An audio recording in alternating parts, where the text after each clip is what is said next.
Hello everyone.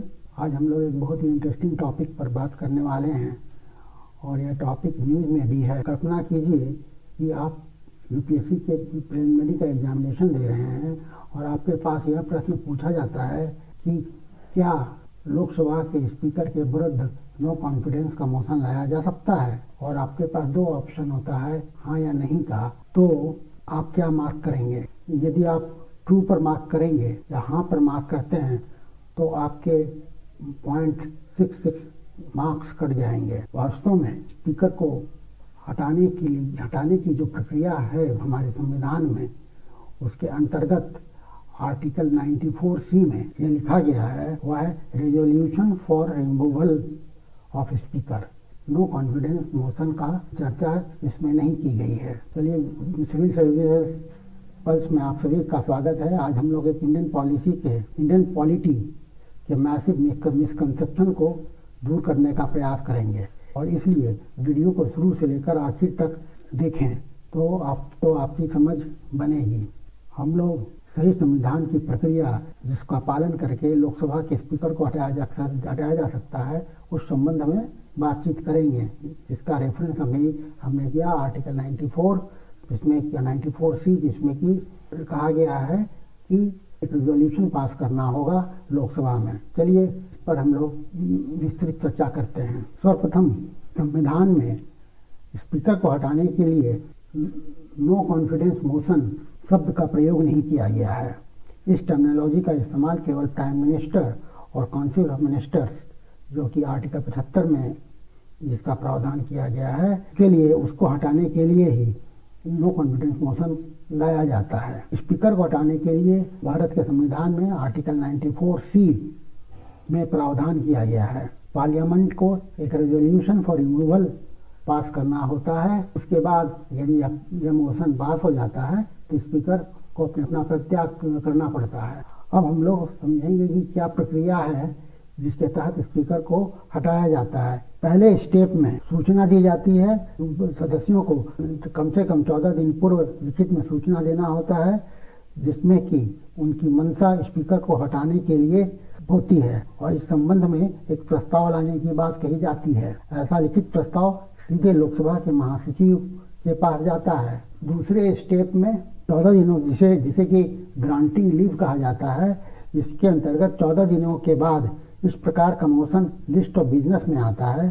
सदन को पहले लीव ग्रांट करना होता है। इसके अंतर्गत 50 सदस्यों को अपनी सीट से उठकर इस प्रस्ताव के पक्ष में समर्थन देना होता है, और इसके बाद स्टेप 3 आता है, जिसमें कि डिबेट होती है और फिर वोटिंग होती है। यदि 50 सदस्यों का समर्थन मिल जाता है तो प्रस्ताव को स्वीकार कर लिया जाता है, और इसके बाद डिबेट की तारीख और समय तय कर दी जाती है।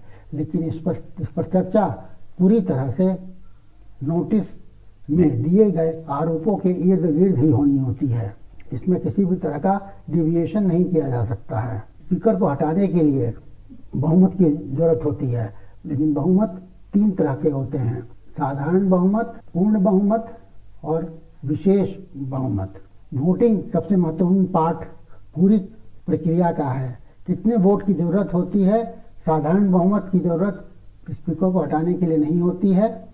विशेष बहुमत की भी जरूरत नहीं है। आर्टिकल 94C में यह प्रावधान है कि सदन के सभी सदस्यों के द्वारा बहुमत से उसे पारित करना होगा। पॉलिटिकल साइंस में एब्सोल्यूट मेजॉरिटी कहा जाता है। तो स्पीकर को हटाने के लिए पूर्ण बहुमत की जरूरत होती है या एब्सोल्यूट मेजॉरिटी की जरूरत होती है। इसका मतलब होता है कि सदन की कुल प्रभावी सदस्यों की संख्या का बहुमत होना चाहिए, और इसमें रिक्त सदस्यों का भी ध्यान रखा जाता है। तो जितने सदस्य प्रभावी लोकसभा के सदस्य होते हैं, उनका अगर बहुमत रिजोल्यूशन के पक्ष में होता है तो यह पारित माना जाता है। अगर कोई सीट वैकेंट है तो उसको भी कंसिडर किया जाता है। अब हम लोग डिस्कशन को रैप अप करें, उसके पूर्व 2 महत्वपूर्ण तथ्य हैं जिसके ऊपर हम लोगों को विचार करना होगा, और ये तथ्य परीक्षा की दृष्टि से भी महत्वपूर्ण है। पहला, जब इस तरह का प्रस्ताव विचाराधीन होता है तो क्या स्पीकर अध्यक्ष के रूप में लोकसभा का संचालन करते हैं? इसमें संविधान में साफ लिखा गया है कि स्पीकर जिनके विरुद्ध रिजोल्यूशन लोकसभा में आया है वे लोकसभा का संचालन नहीं कर सकते हैं। आर्टिकल 96 स्पष्ट रूप से यह कहता है कि स्पीकर जिसके विरुद्ध ये पद से हटाने का रिजोल्यूशन लोकसभा में आता है तो स्पीकर लोकसभा का संचालन नहीं कर सकते हैं।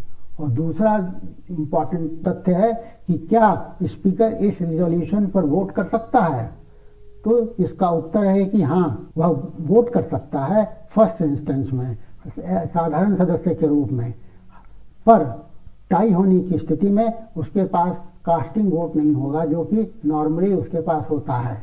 लेकिन जब रिजोल्यूशन उसके रिमूवल के लिए आता है तो उसके पास कास्टिंग वोट नहीं होता है। अब हम लोग आपके नॉलेज को टेस्ट करने के लिए एक प्रश्न आपके समक्ष रख रहा हूं जिसका उत्तर आप कमेंट बॉक्स में दे सकते हैं।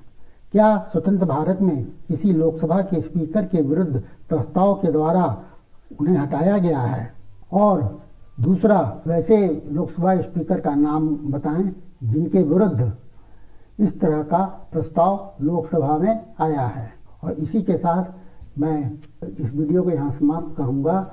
और यदि आपको यह वीडियो आपकी परीक्षा के हिसाब से अगर हेल्पफुल लगा हो और हमारे समझाने का तरीका सही लगा हो तो वीडियो को लाइक करिए और अपने साथी उम्मीदवारों के साथ इसे साझा करें और सिविल सर्विसेज पल्स चैनल को सब्सक्राइब करें ताकि आपको हिस्ट्री तथा इसी तरह के करंट इवेंट्स के ऊपर आपको विश्लेषणात्मक तथ्य मिलते रहें। Thank you for watching.